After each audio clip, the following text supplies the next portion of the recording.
Assalamualaikum warahmatullahi wabarakatuh. Perkenalkan, nama saya Raja Sylvia Kencana Puri SMM dengan NIDN 1017098102. Saya dari perguruan tinggi Sekolah Tinggi Ilmu Ekonomi Cakrawala dari Prodi Manajemen. Pada hari ini saya ingin memperkenalkan mata kuliah yang sedang saya ampuh, yaitu mata kuliah Manajemen Pemasaran. Baiklah, untuk deskripsi singkat mata kuliah, Manajemen Pemasaran merupakan salah satu mata kuliah kompetensi pada program studi manajemen dan merupakan mata kuliah wajib dengan bobot 3 SKS. Mata kuliah ini memberikan pengetahuan teknik dan aplikasi yang komprehensif mengenai manajemen pemasaran. Mahasiswa akan memperoleh materi mengenai perkembangan persaingan saat ini, peranan manajemen pemasaran, proses manajemen pemasaran, ruang lingkup manajemen pemasaran, perencanaan strategis yang berorientasi pasar, peranan sistem informasi pasar, pengembangan penawaran pasar yang berorientasi pada nilai serta bagaimana menciptakan pertumbuhan jangka panjang yang berhasil. Baik, untuk metode perkuliahan yang saya jalani dalam mata kuliah ini yaitu menggunakan metode Student Center Learning, di mana mahasiswa lebih berperan aktif dalam kegiatan perkuliahan. Saya sebagai dosen hanya menyampaikan materi secara garis besarnya saja untuk menghilangkan kejenuhan dengan membuat strategi, misalnya ice breaking di tengah-tengah perkuliahan. Di akhir perkuliahan biasanya saya akan meminta mahasiswa untuk menyimpulkan materi perkuliahan. Lalu setiap minggu pertemuan, bobot penilaian diberikan berdasarkan tingkat kesulitan materi dengan indikator penilaian. Tugas-tugas perkuliahan dalam bentuk tugas mandiri, meminta mahasiswa untuk membuat makalah sesuai dengan materi yang saya berikan atau materi bidang keilmuan. Sedangkan tugas terstruktur, mahasiswa dibagi dalam beberapa kelompok untuk membahas materi yang sudah dibagikan serta mempresentasikan secara bergantian dan dilanjutkan dengan tanya jawab. Baik, untuk CPMK atau capaian pembelajaran pada mata kuliah ini, yang pertama, mahasiswa diharapkan untuk mampu bertanggung jawab secara profesional dan beretika terhadap pencapaian hasil kerja, mampu menjelaskan sumber daya personalia dan kontribusinya bagi organisasi perusahaan, mampu menerapkan promosi dan kontribusinya untuk memasarkan produk, mampu menguasai pengetahuan tentang ruang lingkup pemasaran, lalu mampu untuk memecahkan masalah. Adapun bahan kajian materi pembelajaran pada mata kuliah manajemen pemasaran ini yaitu saya bacakan dari pertemuan pertama sampai pertemuan ke-16. Adapun pertemuan pertama, dasar ilmu manajemen pemasaran. Pertemuan kedua, bauran pemasaran. Pertemuan ketiga, produk. Pertemuan keempat, price atau harga. Pertemuan kelima, promosi. Pertemuan keenam, place atau saluran distribusi. Pertemuan ketujuh, faktor-faktor yang mempengaruhi dalam bauran pemasaran. Pertemuan ke-8, ujian tengah semester. Lalu pertemuan ke-9, keputusan konsumen. Pertemuan ke-10, perilaku konsumen. Ke-11, keputusan pembelian. Pertemuan ke-12 yaitu perancangan pembelian. Ke-13, pemasaran, lingkungan, dan kesejahteraan ekonomi. Pertemuan ke-14, pemasaran dan globalisasi. Pertemuan ke-15, kesejahteraan ekonomi dan lingkungan. Demikian saya sampaikan. Assalamualaikum warahmatullahi wabarakatuh.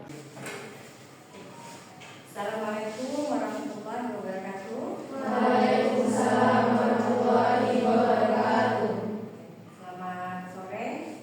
Sore, Bu. Untuk hari ini pertemuan kedua mata kuliah manajemen pemasaran. Seperti sebelumnya sudah kita bahas, manajemen pemasaran itu terdapat beberapa materi yang akan kita bahas.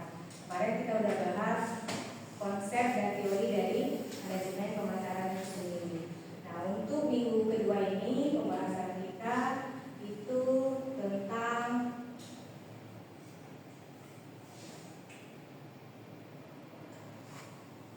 bauran pemasaran.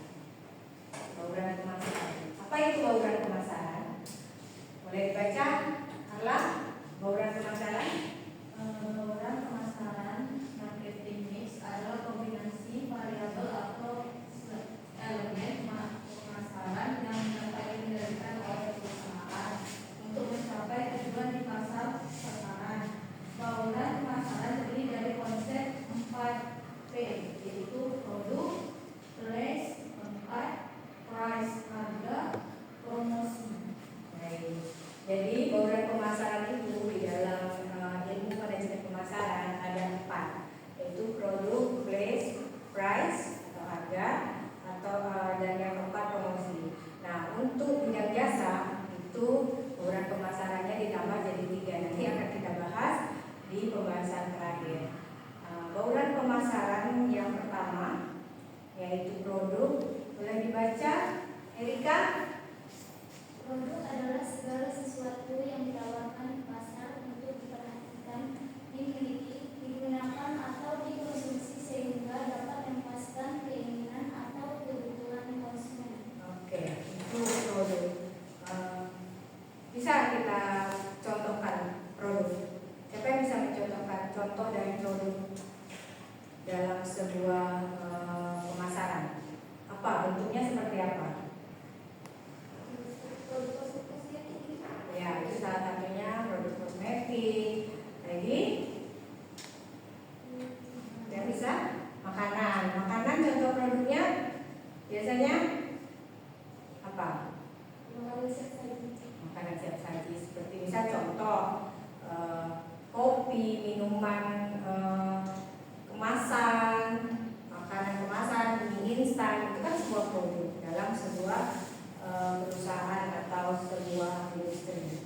Selanjutnya, nah dalam produk itu ada beberapa penjelasan, yaitu tentang atribut produk. Apa aja atribut produk? Coba sih yang mau baca. Atribut produk terdiri dari merek, kemasan, desain, warna, dan bentuk.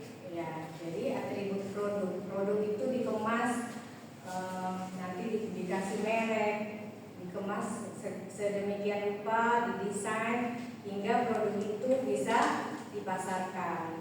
Nah, untuk tingkat produk boleh dibaca, Farel. Tingkat produk manfaat inti, dasar pasar, produk yang diharapkan, produk yang ditingkatkan, dan produk potensial. Nah, tingkat produk. Jadi dalam produk itu ada beberapa tingkat. Manfaat inti, dasar pasar, produk yang diharapkan. Produk yang diharapkan itu apa? Contohnya pasar lagi membutuhkan suatu makanan atau sayuran, itu kan berarti akan ada di produksi. Terus produk yang ditingkatkan, saat produk itu semakin banyak dibutuhkan, maka produknya akan semakin ditingkatkan. Untuk yang terakhir, produk potensial. Produk potensial itu produk yang berpotensi.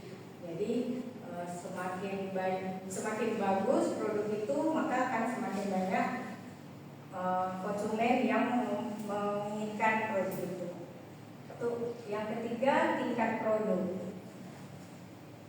Daur hidup produk ini sebenarnya kayaknya salah tadi.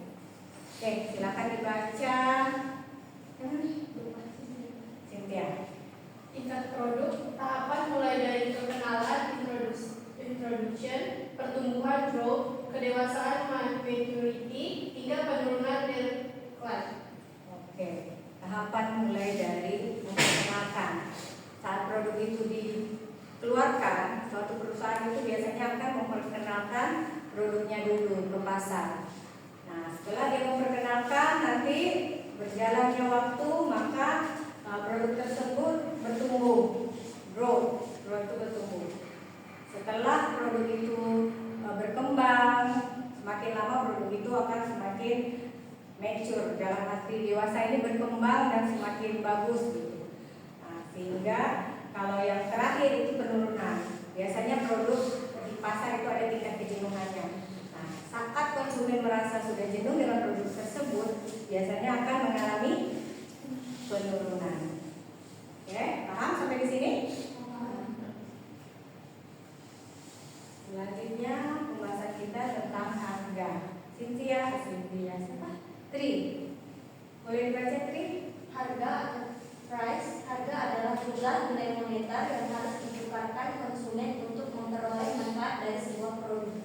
Paham ya, di sini harga. Setiap produk pasti saat dipasarkan akan diberi nilai, itu diberi harga.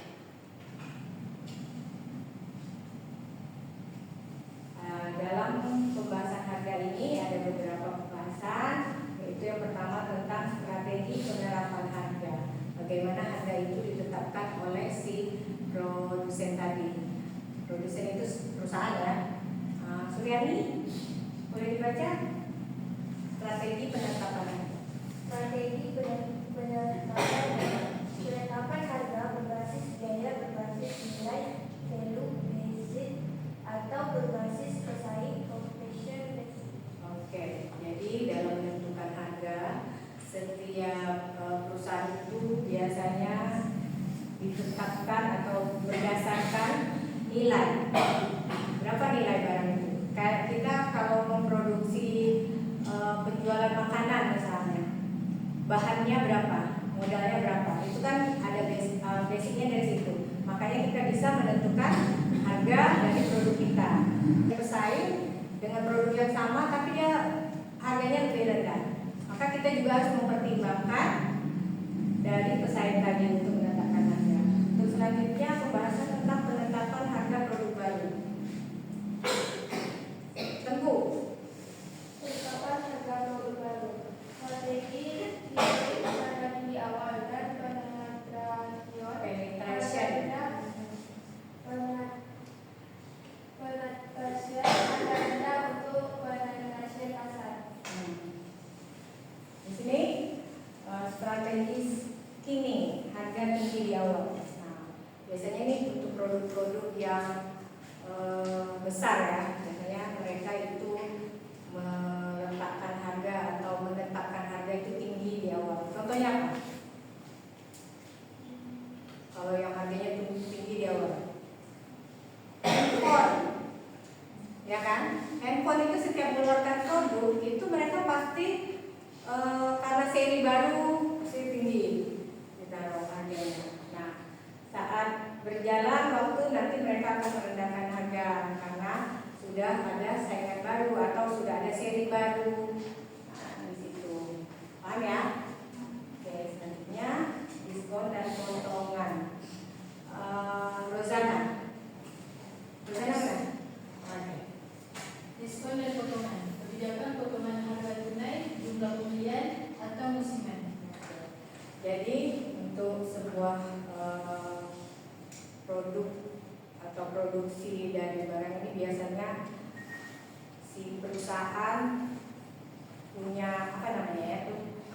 strategi gimana cara barangnya biar laku. Entah itu dikasih diskon atau potongan. Biasanya diskon langsung saat kita membeli barang, nanti atau ada bonusnya. Beli handphone misalnya, beli handphone nanti kita dikasih bonus apa sekarang, casing atau layar ininya apa namanya ya, digoreng. Terus dari misalnya kita beli banyak, beli dalam satu pembelian itu kita beli 3 handphone nanti dikasih diskon. Itu tidak usah jual-jualan, jangankan barang sebesar itu. Kadang pun kita belanja di pasar juga kan ada yang beri potongan, kasih potongan. Udahlah ini dimurahkan, atau karena kita beli banyak harganya dipotong. Yang 2.000 tidak dihitung misalnya. Itu salah satu strategi dari masalah harga. Selanjutnya kita masuk ke bauran pemasaran yang ke berapa tadi? 3 ya. Jadi dari 2 produk dan price, ini place, baik to place. Silakan dibaca di belakang itu namanya. Belakang tembung. Ya. Place atau tempat, lokasi fisik atau saluran distribusi yang digunakan agar produk dapat diakses oleh target pasar dengan mudah. Nah, lokasi. Jadi, kita punya produk, sudah kita tetapkan harga. Selanjutnya kita cari tempat untuk agar konsumen konsumen dapat melihat produk kita dan dapat tahu kita lagi jualan nih di sini misalnya. Inilah tempat yang mudah diakses, yang mudah dijangkau oleh konsumen kita. Oke. Dari sini ada beberapa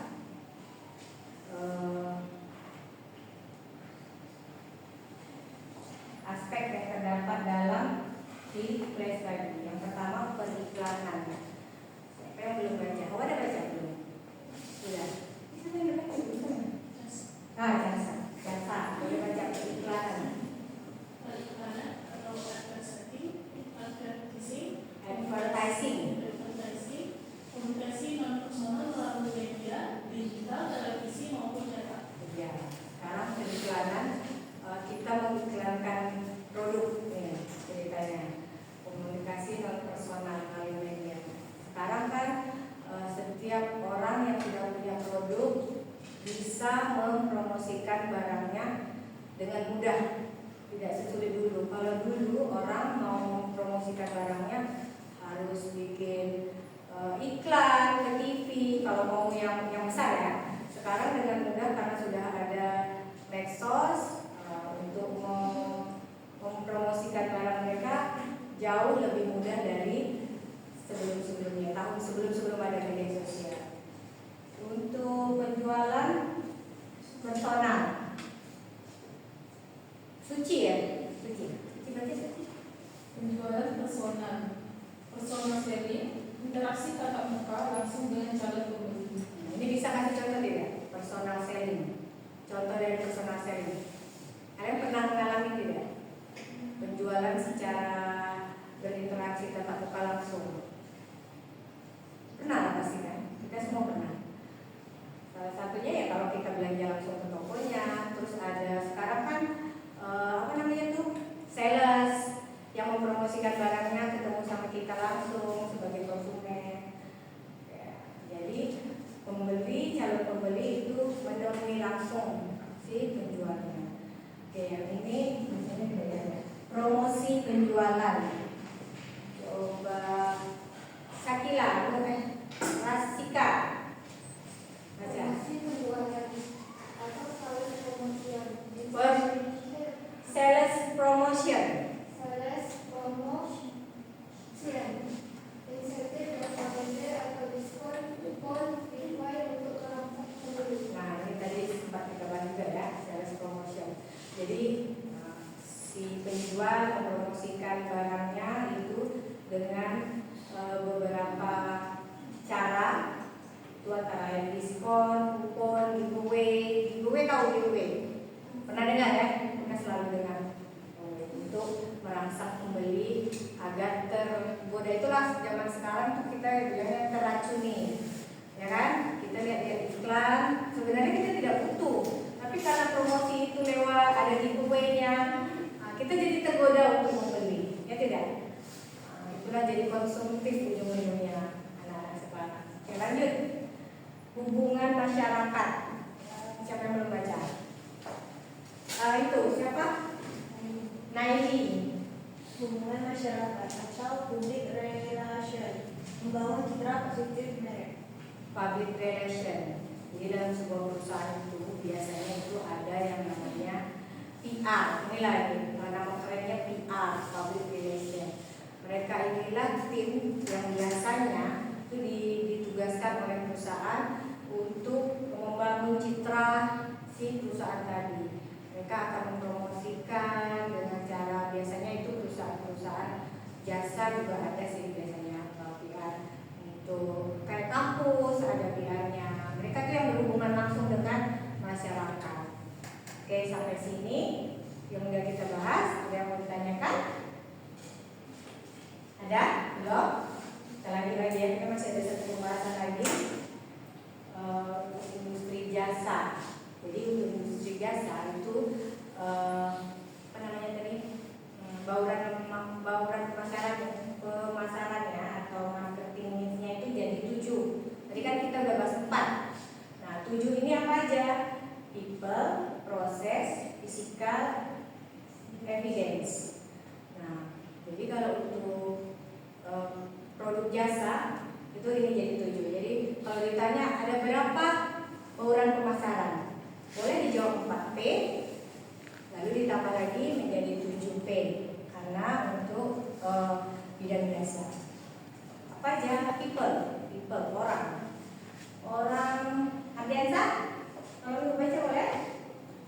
People merupakan kualitas sumber daya manusia, pasti dan pelayanan belakang.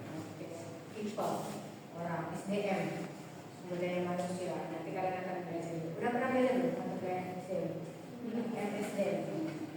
Jadi dalam sebuah perusahaan, dalam sebuah usaha itu pasti ada people-nya, ada manusia, sumber daya manusianya untuk berinteraksi langsung dengan pelanggan. Itu biasanya di bidang pelayanan, seperti perusahaan, nanti di bank atau apa di mana-mana di tempat usaha yang memerlukan pelayanan itu seperti di restoran, tempat makan itu ada SDM. Nah untuk proses, siapa yang belum baca? Ya, baca. Proses merupakan prosedur, mekanisme dan aliran aktivitas yang dialami konsumen saat menggunakan produk atau jasa. Oke, merupakan prosedur, mekanisme dan aliran aktivitas. Ya, dari sini kita paham ya, setiap kali kita mau membeli sebuah produk atau kita mau menggunakan jasa pasti ada prosesnya. Itulah mekanisme dari aliran dan aliran aktivitas yang dialami konsumen itu nanti bisa berjalan. Karena ada di dalam proses. Nah, langsung kita ke physical evidence, bukti fisik. Apa lagi yang menulis? Oh ya, siapa yang lupa? Putri Aisyah. Physical evidence, bukti fisik merupakan lingkungan fisik tempat biasa disampaikan termasuk desain interior, alat-alat dan perlengkapan. Nah, bisa kasih contoh tak? Bukti fisik. Lingkungan fisik tempat jasa disampaikan.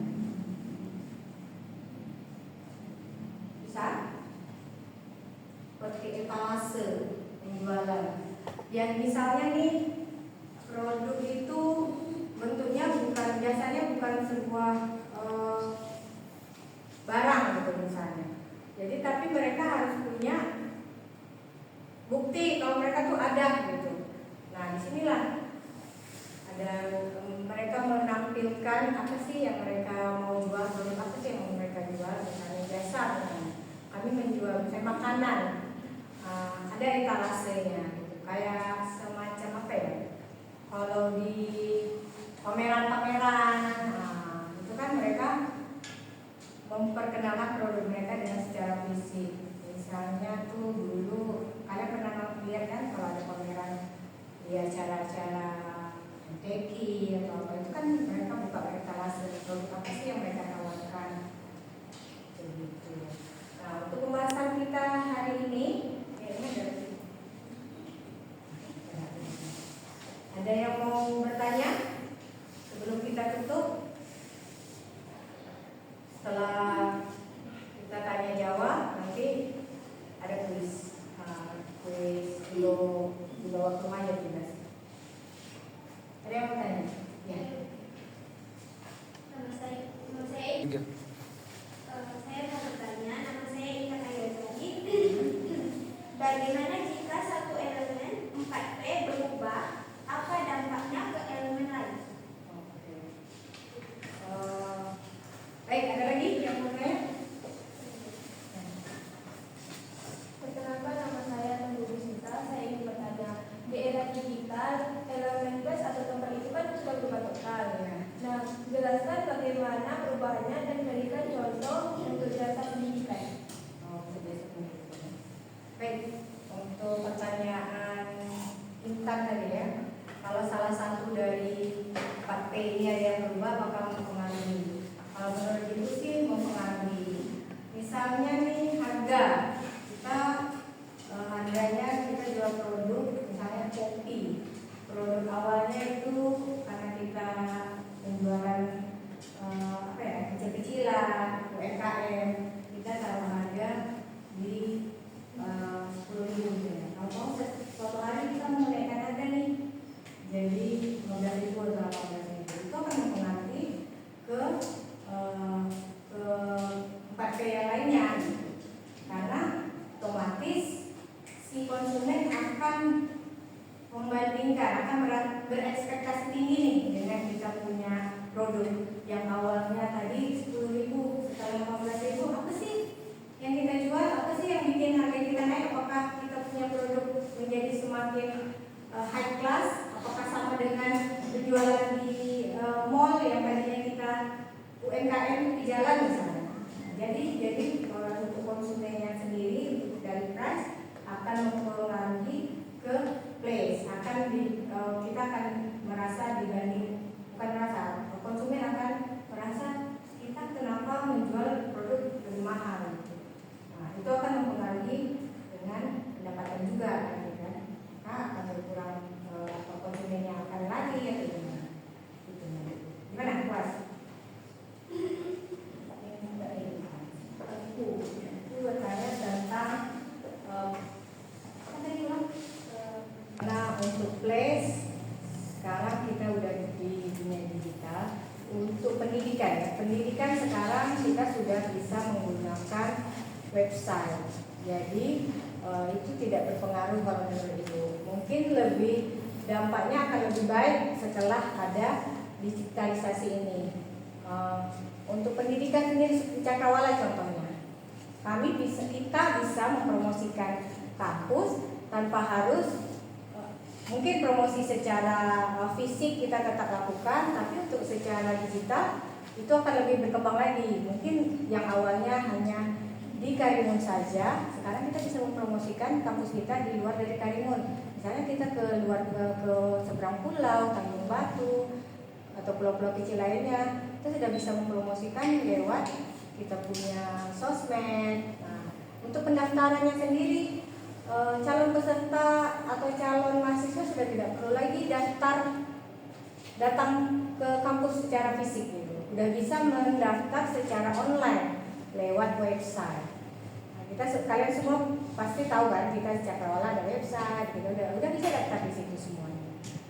Jadi pengaruhnya untuk play sendiri di dunia kita sekarang sangat baik kalau menurut, sangat berdampak positif.